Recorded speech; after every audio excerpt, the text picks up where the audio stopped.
guys.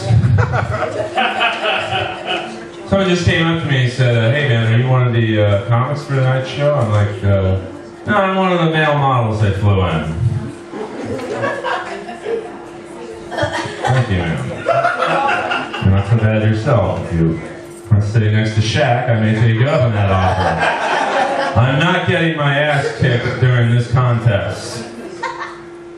But actually, this is a big night for me. It's my last set ever doing stand-up. I've decided that after reaching the heights this business has to offer, I'm going to go enter into the lucrative field of mixed martial arts. Actually had my first fight last weekend. I lost. But I got in some pretty good shots on this chick, so I'm encouraged. Actually, I don't understand mixed martial arts. I don't understand the technical terms. Like, when I have my friends over for the UFC pay-per-views, they all yell out the technical moves that I have no knowledge of. Like, hey, put them in a guillotine. I don't know what that means. Hey, put them in a Kimura. I don't know what that means. Hey, put him in a rear naked choke. I don't want to know what that means. Shouldn't he just blow him? I mean, that would make me tap. And not from pain. Hey, ref, I'm about to come. We better stop this right now. I sense I'm getting judged in this room right now. I don't like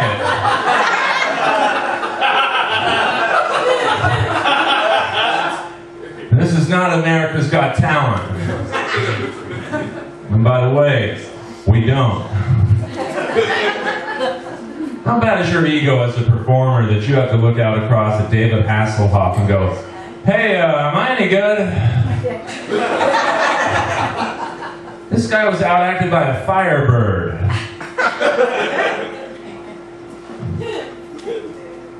Hey, do you think OJ ever watched Dexter and thought, man, that's how I should have done it?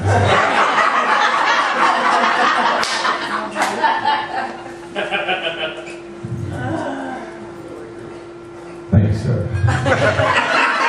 If anyone in this room likes it, I'm glad it's him. I mean, some stereotypes are true. I used to work at a gym, I know. Brothers are the biggest. I was a towel boy once at a gym. I walked in the first day of my job. Me and Shaquille O'Neal had to go to the bathroom at the same time. He took out his, it looked like a tie came out of his shorts. I took out mine, it looked like a bow tie.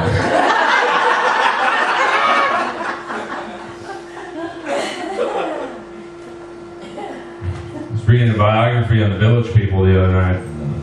You know, only one of them was gay in real life. I would love to hire the acting coach of those other 5 guys. That guy was good. Opened up for a Def Leppard tribute band the other night. That was kind of cool, but the drummer had 2 arms, so obviously he doesn't take the gig very seriously.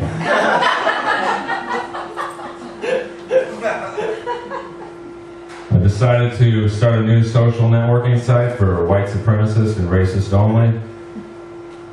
It's called Black Facebook.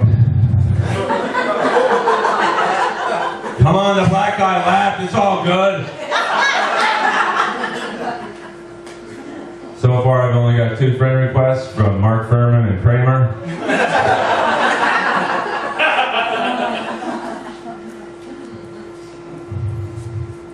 Someone also pointed out to me in the lobby, they're like, hey man, do you ever joke about how big your head is?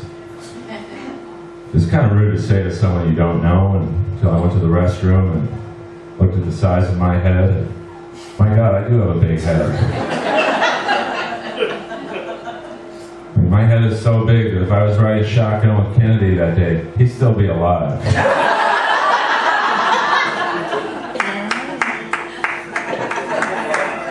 Thank you guys. That's a good one, thank you.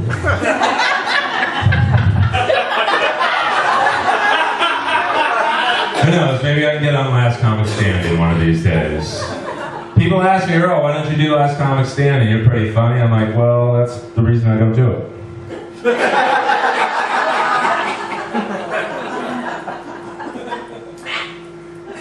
Anyone else ever watched the end of Michael Jackson's Beat It video and go, you know, this isn't very believable?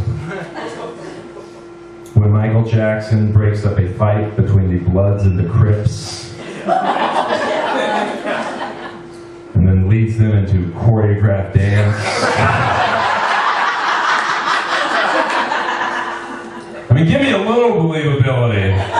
Okay, I'll buy into he could break up the fight between two warring gangs, but then that they all know his dance moves?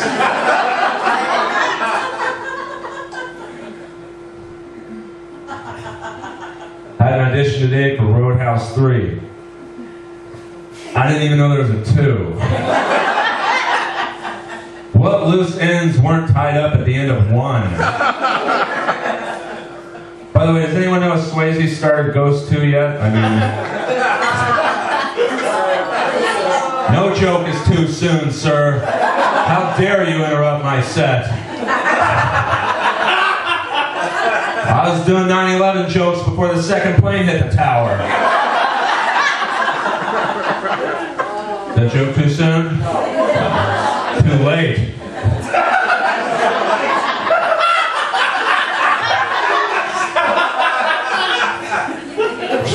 You guys are cold. Is this the Facebook table right here or no? Craigslist casual encounters, which is it? Ma'am, I'm Jewish, don't wave at me like this.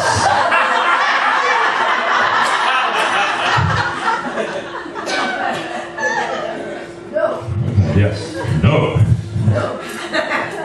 But you know, I seem like I'm a bit angry tonight, and I am. Because I see all these TV shows with the word celebrity in it. You know, if you're a celebrity, you don't have to tell anyone. Shaquille O'Neal does not have to walk into a room and go, hey, I'm a basketball player. We know. Hulk Hogan doesn't have to walk into this room and go, hey, I'm a shitty actor.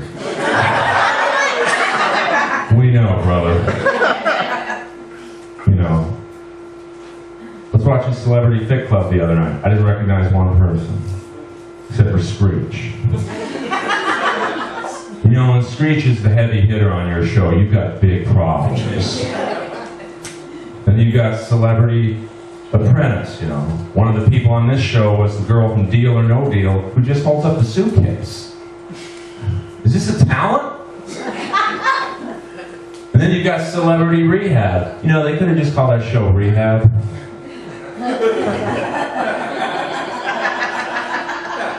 I mean, Bruce Springsteen, LeBron James, Mariah Carey, Jim Carrey, that's Celebrity Rehab. Kaneki from Greece. I mean, you Google his name, you've got Greece, Celebrity Rehab. On the first episode, he said he tried to kill himself over 35 times. So that's 2 things he's not good at. Second episode, Steven Adler from Guns N' Roses joins the cast. This is the guy who's kicked out Guns N' Roses for doing drugs. It's like getting kicked out of Little League for using a bat. And Slash had to tell him. You got big problems when Slash is coming up to you going, hey bro, you've had enough. And then the last cast member to join was Rodney King. Rodney King should not be on anything with the word celebrity in it. I mean, this guy was only in 1 film. Thank you guys very much. Give it up for Road.